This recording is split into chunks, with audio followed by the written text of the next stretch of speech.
Hello, welcome to our She Talks. I'm Abby, the leader of the WLCU She Is Commission. Joining us today is journalist and writer of the book All She Lost, Dalal Mawad. Dalal, thank you so much for joining us today. It means so much.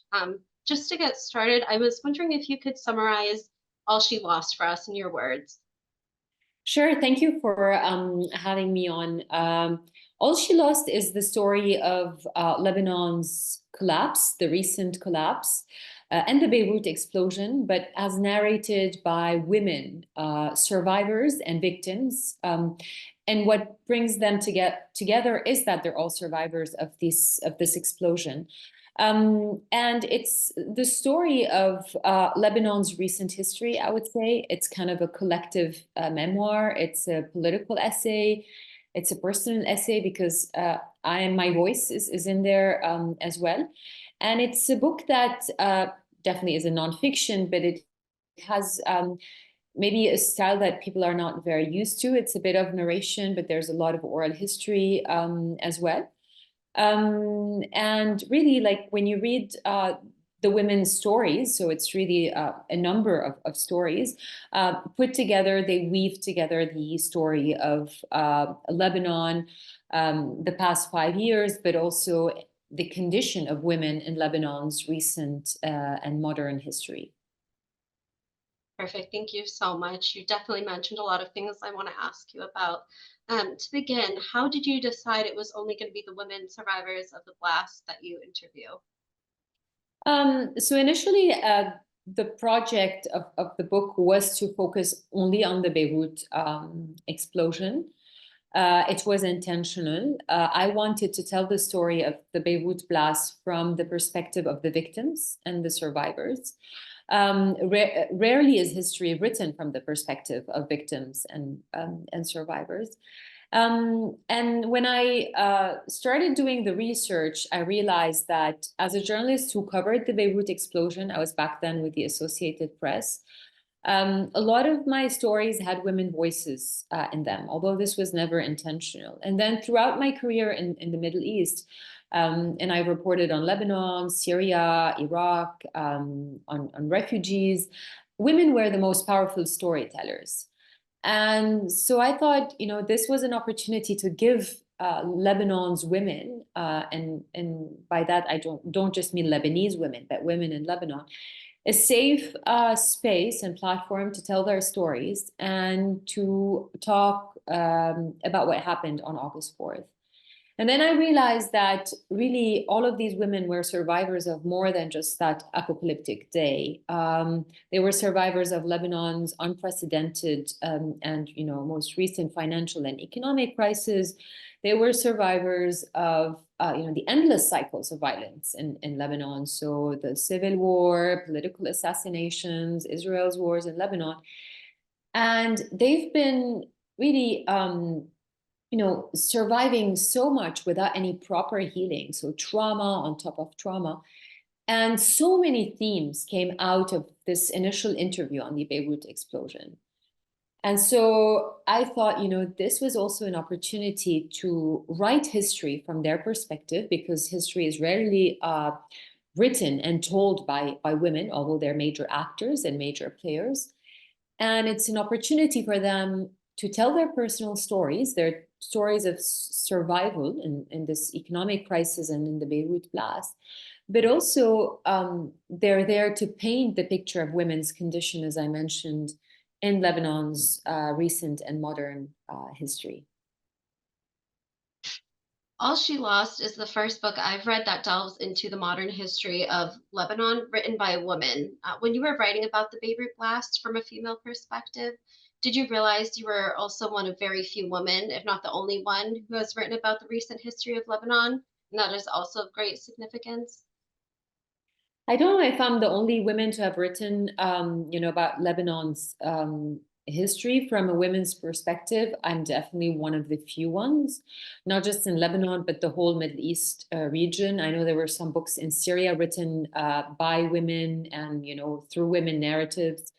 But it's definitely a narrative that we are missing, as I mentioned. Rarely is history written by women anywhere in the world, not just in the Middle East. And so a women-led narrative and a women-led perspective was much needed and is still much needed. And I think the fact that I'm a Lebanese journalist, that I'm a woman myself, and I was living in Lebanon for most of my life, including during the economic crisis and the Beirut explosion, it gave me access to a lot of these women and made it easier for them to open up and to tell their stories and to share them with me. You know, I ended up with this women-centered book. Thank you. So this book isn't just from the point of view of the women you interviewed, it also shares some of your own family history, and you include your voice within the interviews with the women, as well as the chapters you dedicated to explaining the history of Lebanon. This style of journalism, sometimes referred to as new journalism, we often see with the writing of Joan Didion, for example. You as the writer has you as the writer interwoven in the story, and it is apparent that you spent an extensive amount of time researching with your subjects. As a reader, I felt this made you a really reliable narrator and an authoritative figure. At what point in your writing process did you decide it was important for your experience to be included in the book as well? Yeah, I wouldn't say it came at the beginning at all. I was even very reluctant to include my own experience, my own story. I wanted my voice to be in there because I was with these women, and I think the process of interviewing them and being there was really powerful and was probably the most cumbersome and difficult part of the whole, book process and book writing. And I wanted my interaction with these women to be included. I would say that came later on after I did the interviews and realized how much the interaction with the women was important because they were always crying. The interaction between me as a journalist and me as a woman and as a fellow Lebanese um, was kind of tearing me apart because, we learn to keep these professional lines and not to cross them, and we're there to interview and to tell the story and not to do more. And I was there as a human being and as a fellow Lebanese more than just a journalist. And it was very difficult for me to sit in that chair sometimes for hours and to listen to these women who were weeping and crying and to feel so helpless. And I remember that this is also one of the reasons why I wanted to include my stories, that throughout these interviews, I saw a lot of my grandmother in the women stories, in the women I was interviewing. My grandmother lost her husband in 1958. I talk about this story in the book. He was killed after a massacre in my hometown in the north of Lebanon. He was actually not killed in the massacre. He was killed in a revenge killing after the massacre, and he had nothing to do with that massacre. But the point is, my grandmother, saw her husband get killed and never saw any kind of justice. The man who killed him never really served his prison sentence. He was protected by a politician, and so he lived his life free. And my grandmother was always, seeking that justice that was just so evasive, and she died without seeing it. And so she lived a very bitter life. And as a grandkid, I saw that, and she always recalled and told me the story of how my grandpa was killed. And so that feeling of helplessness that I used to feel when I would sit with my grandmother and she would cry and recall the story, I saw so much of her in these women who were really struggling with so much loss and so much pain, and were seeking a sense of justice but could not find it because there's so much impunity in Lebanon, and they're just living amid this lack of accountability and these endless cycles of violence.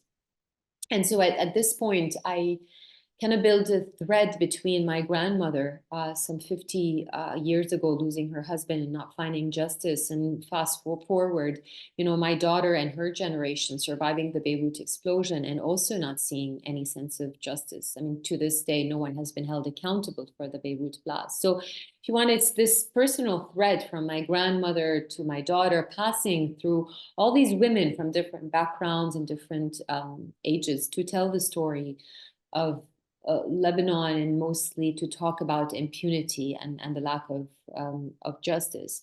And then another thing I realized is that these women opened up to me so fast. They welcomed me in their homes, in their most private settings.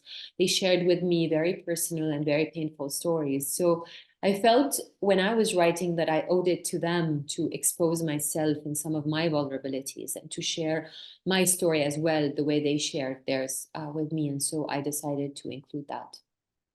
I felt like that was such an important part of the book. I think the way you wrote it, when you're hearing these terrible stories of tragedy, but you're also giving your experience as well. I think it helped break up, it was like constant, like I feel like I always had to take a breath. And like your stories are also very challenging to read, but it's so important that we do. But when you offer the context also of the history of Lebanon, gives the reader a second to kind of understand the context while like getting a break from a bit of the tragedy that you're writing about. So I thought that was very, very nice. Yeah, this is exactly why the context and the historical chapters were there. It was to give you a break because I knew how painful and how heavy these stories were back to back. And you need a break somewhere while you're reading. So, and it also gave a lot of historical context for people who don't necessarily know Lebanon's history very well, whether it's expats or, the young generation or simply foreigners, because this book is meant to be read by people who don't know Lebanon. But then again, I would say it's a very personal book because even history is written from my point of view and my perspective of Lebanon's history, which some people might disagree with. It's based on my experience, but also the readings that I've done and my understanding of Lebanon's history and politics. In the book, you include women of all backgrounds, which determined how they lived before and after the blast. Not only did you share the experience of Lebanese women of diverse backgrounds, but you also shared stories of foreigners. Why was it important to you to also share the stories of women in marginalized groups, such as migrant workers? Yeah, it's a good question. As I mentioned earlier, I wanted to shed light on the condition of women in Lebanon and not just Lebanese women. Women in general are marginalized and are, vulnerable. They're discriminated against in laws, not just, because of patriarchy and in our culture and education. And this is what a lot of the Lebanese women talk about is this discrimination in religious courts. But I also realized that, foreign women, migrants and refugees were already marginalized and vulnerable before the economic crisis and before the Beirut explosion. And what happened in 2020 just made them more vulnerable and more marginalized. And it only made sense, to include them in the book and include their stories, especially that, they feel so invisible. And they don't get also a safe space and a platform to share their stories. And they're struggling. They were struggling before, and they're still struggling today. And they really live on the margins of society. So there are two stories of Syrian refugees. The Syrians were the largest foreign community in terms of, the death toll number. So after the Lebanese, that was the highest death toll. It was Syrians. And then there's an Ethiopian migrant worker who suffered from the kafala system, which is like a neo-slavery system that exists in Lebanon and the Arab world when it comes to employing domestic workers. And she was working in a bank on the day of the Beirut explosion. She was badly injured, and she talks about her story.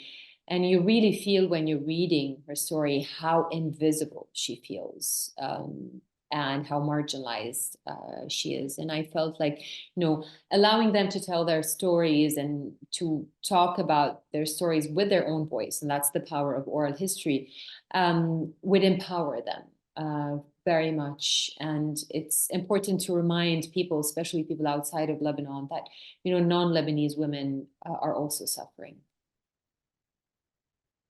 I'm horrible. I wrote these. In my head, I had so much I want to ask you, but I needed to write it down. So let me take a break about one. You published this book about 3 years after the blast happened.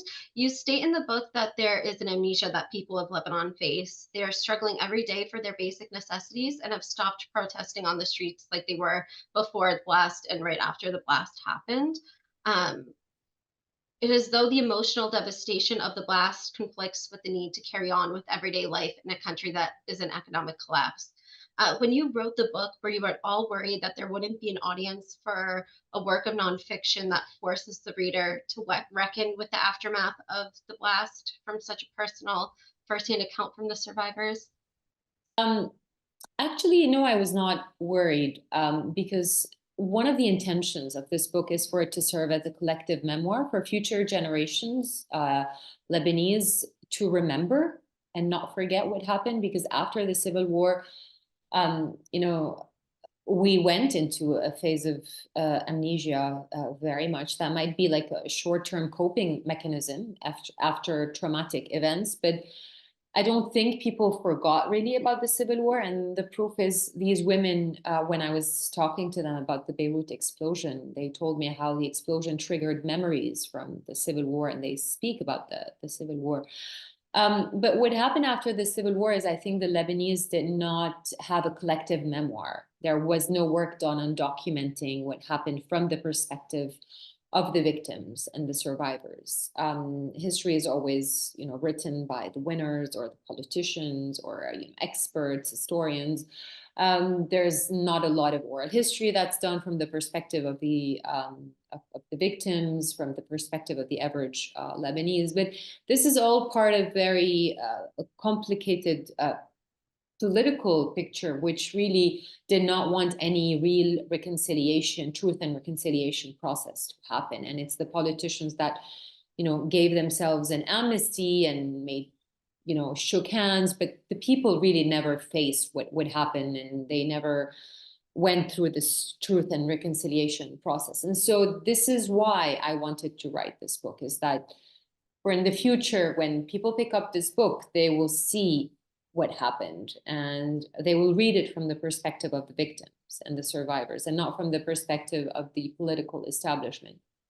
And I'm very much aware that maybe on the short term, today, it's only been 4 years, that's not a long time, a lot of Lebanese would not want to read the book because it's still very painful. And I know people who bought the book, but they didn't read it. Or people who read it and, messaged me saying it's too painful, it's triggering a lot of trauma and memories, which, we're struggling. Again, it's normal. And of course, my audience is not just Lebanese. I also wanted the foreigners who don't know anything to know and to be reminded, because Lebanon today is not on anyone's really is not anyone's priority. It's not on the top political agenda of the most powerful nations out there. We're lingering in oblivion. So it was really intended for a foreign audience, but also for the Lebanese on the long run, because it's a piece of evidence, it's documentation on what happened. And I think that's an important piece of documentation for any kind of truth and accountability process that might come in the future when it comes to the economic crisis and the Beirut explosion. And to my surprise, actually, the book was a bestseller in Lebanon. A lot of Lebanese ended up reading the book and identifying with the stories, or using it as a way to process what happened. So it really depends on the experience. Towards the end of the book, you interview your daughter Yasma, who was 4 years old on August 2020, about her memory of the day of the blast, and you share her feelings about leaving Lebanon and moving to France. In the following chapter, you include your conversations with Cosette, is it Karala? Khairallah, yeah. Karala, the oldest subject you spoke to. Was it a conscious decision when you published the book that the perspective of the youngest generation of Lebanon would be followed by the oldest generation, who have experienced the golden age of a country with such a complex and complicated history? Yeah, that's a good question. It's exactly that. It's this thread, between the old generation and the young generation. And what brings them together is they're both survivors of Lebanon's violence, and they're living amid this impunity. But my daughter, or her generation, is the future, and Cosette is the past. And I wanted to end with the past because the picture of the future looks too bleak to me. I couldn't end with that on a hopeful note. Whereas Cosette, because she is 86 and she lived what we call the golden days of Lebanon in the 50s and the 60s, although, they weren't that golden if you dig deep, but that's not the point. Cosette really represents that journey back into these days where Lebanon was somehow thriving and there was hope. And that hope eventually shattered when the war of 68 happened, and then the war in 75. But Cosette really represents that Lebanon we all dream of, the Lebanon of freedoms, the Lebanon that was thriving. She was a pioneer as a woman in so many ways. And I thought her story was a hopeful way to end the book without romanticizing necessarily about these golden days too much. But I think it was a nice way of leaving the audience and the readers, because the book is very depressing and the stories are very painful. I just was looking for something like a glimmer of hope, and I found that in the past through Cosette and through her story and through her character, because she's a very joyful character too. And she became a friend. We're still friends today. And she represents a lot of beautiful things about Beirut and Lebanon that no longer exist, but we want to desperately cling to. So for my final question, I just wanted to ask, at the end of All She Lost, you mentioned that if anyone would like to donate to the survivors and subjects that you interviewed, that they can email you. Why was it important to you to include this in your book? And also, what advice would you give to the people outside of Lebanon who want to help Lebanon and people in need? I mean, this is a book about women who are surviving an economic crisis and a lot of trauma. I think a lot of the readers who are going to find out about their stories and, their very personal and painful stories might want to reach out and help. And as a journalist, as I said, I grappled with this fine line between, being just a journalist, being there to talk to them and tell their story, and doing more to help them. And I feel like I have to help them if I can. My proceeds, I mean, if I get any royalties, actually, I'm going to use them to help them. I'm already supporting some of the women, and I mentioned this in the book. There's an elderly woman who is completely dependent on, people for medication. So there are a lot of NGOs that I've vetted and that I've worked with in the past. And so I've included that list. If in case people want to go through an organization, I also said that, if there's a woman in the book that they specifically want to help, they can reach out to me. And some people have already done that. They've sent me emails, and I put them directly in touch with that woman that they've wanted to reach out to. And it can help a lot. And some of these women have left Lebanon, but those that are behind, those who stay behind, are still surviving. Nothing has changed. Things are still the same, if not worse, because nothing is being done by the political establishment to get the Lebanese out of this economic crisis. And so it's important that, yes, we tell their stories, and this is my job as a journalist, but I wanted to do more than just that. So in case people also want to help, it doesn't have to be just financial. It can be, some of these women might need trauma counseling. They might need a legal expert. So it really depends on the story and the case, because not everyone in the book needs financial support. So yeah, it was one extra, an extra layer of support for these women beyond telling their stories. I just want to thank you so much for sitting down with us and sharing about your writing process with All She Lost. If you guys haven't read it yet, I strongly suggest you do. This is an incredible book. Is there anything, like any closing notes you'd like to add at all? No, not really. I think really this is a book for people who want to know more about Lebanon, who are interested in feminist narratives and women-led stories. It's a book about impunity and justice. There's a lot about trauma and mental health as well, and marginalized groups. And yeah, I hope it serves its purpose, being a collective memoir, but also an educational document for those who don't know Lebanon or have forgotten about Lebanon. So it's a reminder that, our situation is not getting better, and Lebanon should not be forgotten.